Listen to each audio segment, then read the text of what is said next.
Hello Internet, it's me, it's your boy, it's the Lunar Army / Legendary, and today I'm going to be showing you the 3-tank push. This is a TvZ strategy, and it works up to Diamond, because that's my current rank, on the European server. I don't know if it's different on NA or not. Anyway, let's jump right into it. At the start of the game, we're going to be pulling an SCV off of the mineral line, and this SCV's goal is to delay the Zerg's natural expansion if he goes hatch first. If he commits to fighting the SCV, we're going to be dropping down an engineering bay once the SCV hits around 15 to 10 HP to delay that natural hatchery as fast as possible.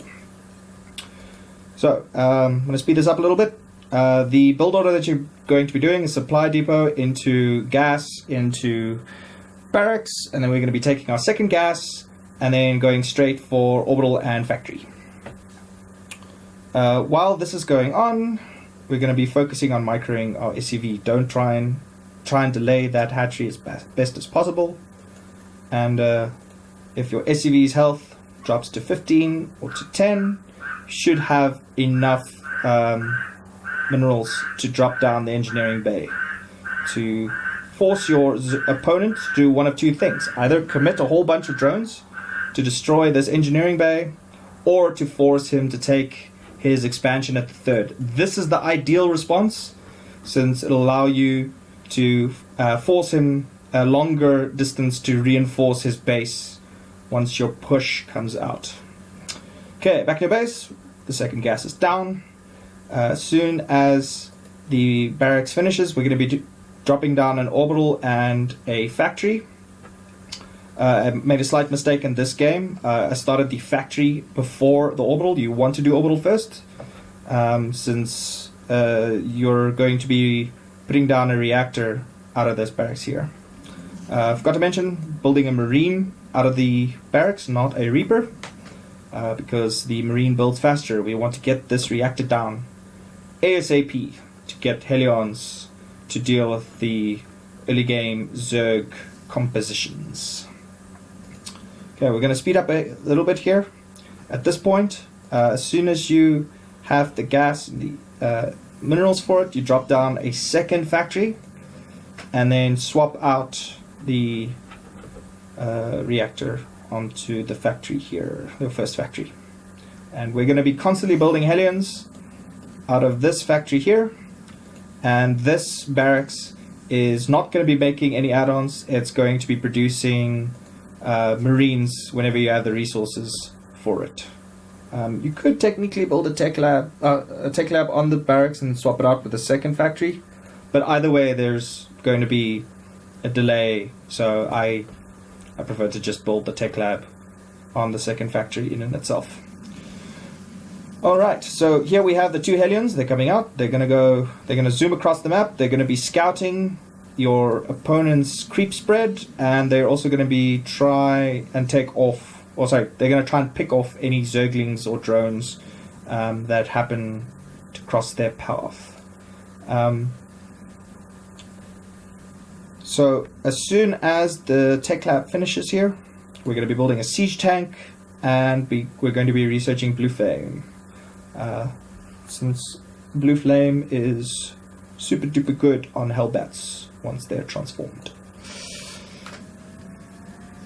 Helion's doing some work here, cleaning up any lings that they find, and stopping any creep tumors from seeping out of the Zerg space. At this point, just constantly producing units, Helions, siege tank, and marine whenever possible. And once you get around 6 or 8 Helions, we're going to be dropping down our armory. This is going to serve 3 purposes. The first is we're going to be converting our Helions into Hellbats, which are more effective against roaches and lings. They're only weak against banelings, which I'm going to talk about in a moment.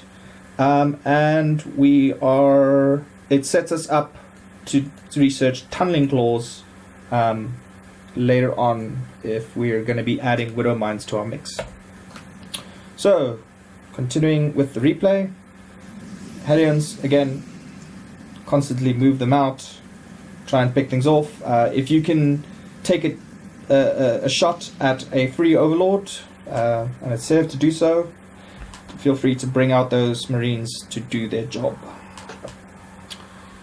Alrighty, again, we're just constantly producing units. The armory finishes, and we can research +1 weapons once we move out.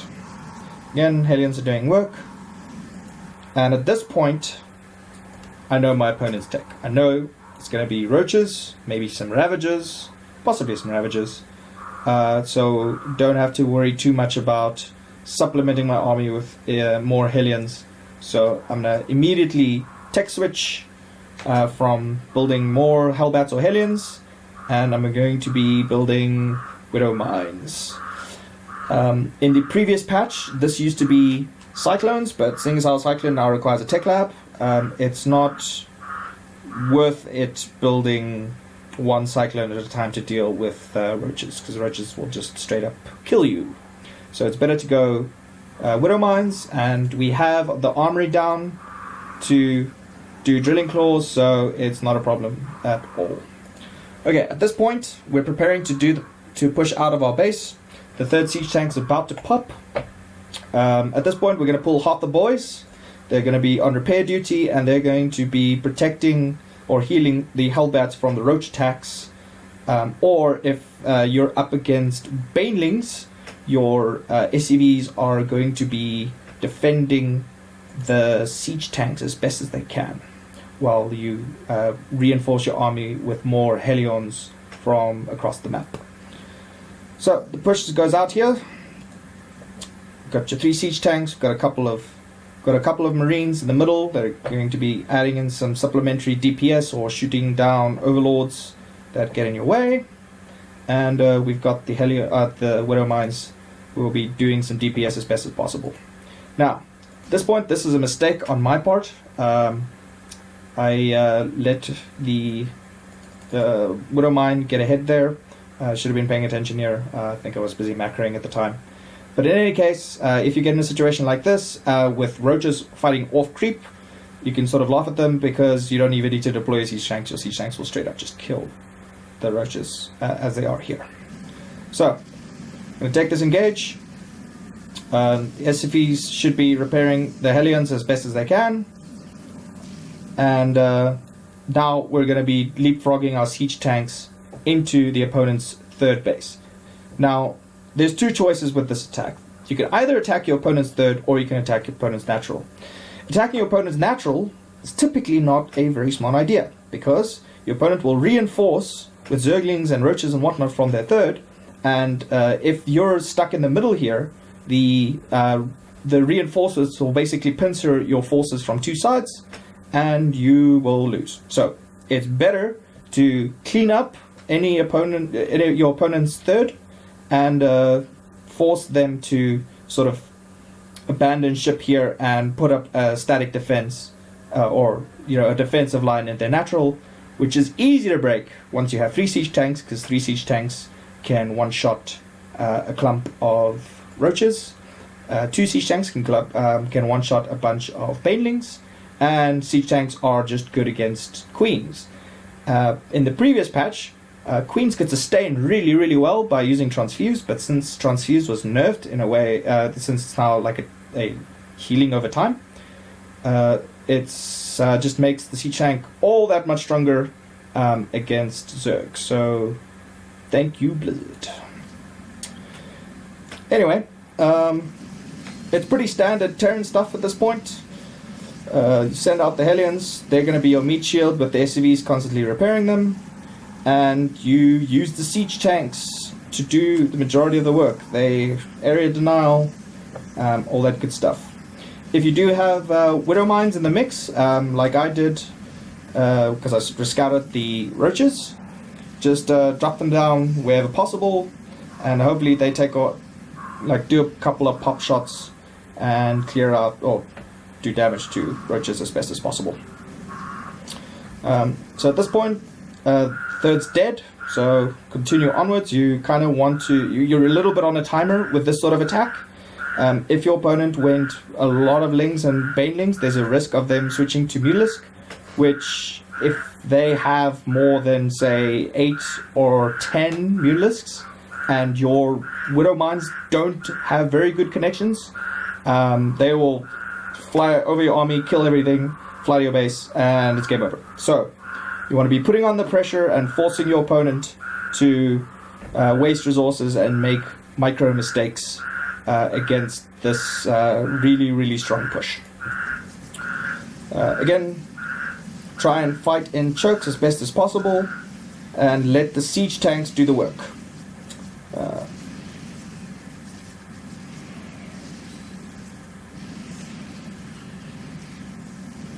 The opponent even goes Ravagers, but the Ravagers just can't break through your meat shield to get to those juicy siege tanks. I even made a mistake in this replay, another one. I didn't somehow forgot that this siege tank was sitting here, so he wasn't even part of this fight, and I was still able to break the Zerg on this map. So this is pretty much it. This is the build. It's really kind of hard to bounce back from a macro because you're constantly reinforcing from your base. So you want to win, or you want to clear off your opponent's second and third base, and then somehow, reinforce your base and take a natural, etc., etc., etc. So I hope this is useful. I hope this is a strategy that you could utilize against Zerg. And if they don't see that second factory, or if they don't know how the strategy works, you can straight up just win.